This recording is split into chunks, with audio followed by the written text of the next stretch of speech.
పొగాకు, మామిడి, కోకో రైతులను ఆదుకునేందుకు కూటమి ప్రభుత్వం సిద్ధమైంది. నేటి నుంచి 7 మార్కెట్ యార్డుల్లో హెచ్డి బర్లీ పొగాకు కొనుగోలుకు నిర్ణయం తీసుకుంది. అలాగే ప్రాసెసింగ్ మామిడి రకాలకు కిలో 12 రూపాయలు, కిలో కోకోకు 500 చెల్లించాలని సీఎం సమీక్షలో నిర్ణయించారు. ప్రభుత్వానికి రైతు ప్రయోజనాలే ముఖ్యమన్న సీఎం పంట నిల్వల కొనుగోళ్లను వేగవంతం చేయాలని ఆదేశించారు.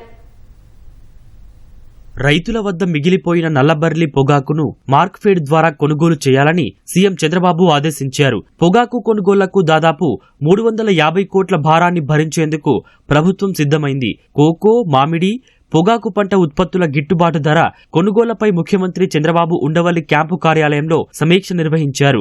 150 కోట్ల రూపాయల భారం భరిస్తూ దాదాపు 5.5 లక్షల టన్నుల మామిడి కొనుగోలు చేసి రైతుల్ని ఆదుకోవాలని సీఎం చెప్పారు.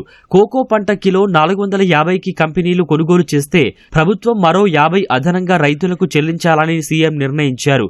ప్రభుత్వం అందించే లబ్ధి నేరుగా రైతుల ఖాతాలో జమవుతుందని వ్యవసాయ శాఖ మంత్రి అచ్చెన్నాయుడు తెలిపారు. మామిడి, నల్లబర్లీ, కోకో పంటలకు గిట్టుబాటు ధర కల్పించే అంశంలో రాజీ లేదని స్పష్టం చేశారు.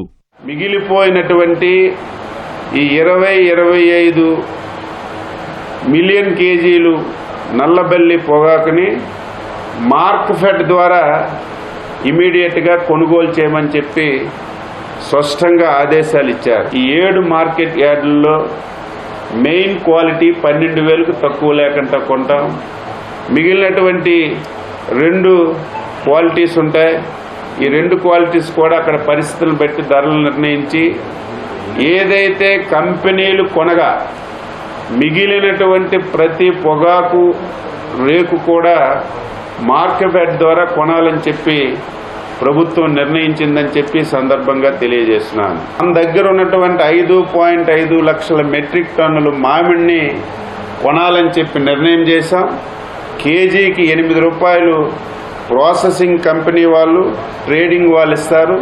మిగిలినటువంటి 4 రూపాయలు రాష్ట్ర ప్రభుత్వమే నేరుగా రైతుల అకౌంట్కి ఇవ్వడానికి నిర్ణయించాం. ఇంతవరకు కోకో 465 మెట్రిక్ టన్నులు ఇంతవరకు కొనుగోలు చేశారు కంపెనీలు. మిగిలినటువంటి 745 మెట్రిక్ టన్నులు ఉంది. ఈ 745 మెట్రిక్ టన్నులు కూడా 500 రూపాయలకు ఒక పైసా తక్కువ లేకుండా అన్ని కొనమని చెప్పి ఆదేశాలు. హార్టికల్చర్, ఆక్వాకల్చర్, ధాన్యం సేకరణ విషయంలో రైతులకు ప్రభుత్వం ఎంతో మేలు చేసిందని సీఎం గుర్తు చేశారు. అనుకున్న సమయంలో సాయం చేయడంతో పాటు క్షేత్రస్థాయికి వెళ్లి వాస్తవ పరిస్థితులను తెలుసుకోవాలని కోకో పాలసీ తీసుకువచ్చి మంచి నాణ్యత ఉండేలా రైతుల్ని చైతన్యపరచాలని చంద్రబాబు దిశానిర్దేశం చేశారు. ఈ క్రాప్ డేటా పకడ్బందీగా తయారు చేయాలన్న ముఖ్యమంత్రి ప్రభుత్వ సాయం దళారులకు, వ్యాపారులకు కాకుండా రైతాంగానికి అందేలా చేయాలని ఆదేశించారు. శాటిలైట్ వినియోగంతో క్రాప్ మేనేజ్మెంట్ చేస్తూ డిమాండ్ ప్రిడిక్షన్ చేసి వ్యవసాయం లాభసాటిగా మార్చాలని సీఎం ఆదేశించారు.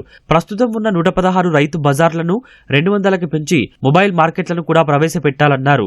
రైతులను సరైన రీతిలో మార్గదర్శనం చేస్తూ ధరలు లేనప్పుడు ప్రత్యామ్నాయ పంటల వైపునకు రైతులను మళ్లించే బాధ్యత వ్యవసాయ శాఖదేనని తేల్చి చెప్పారు.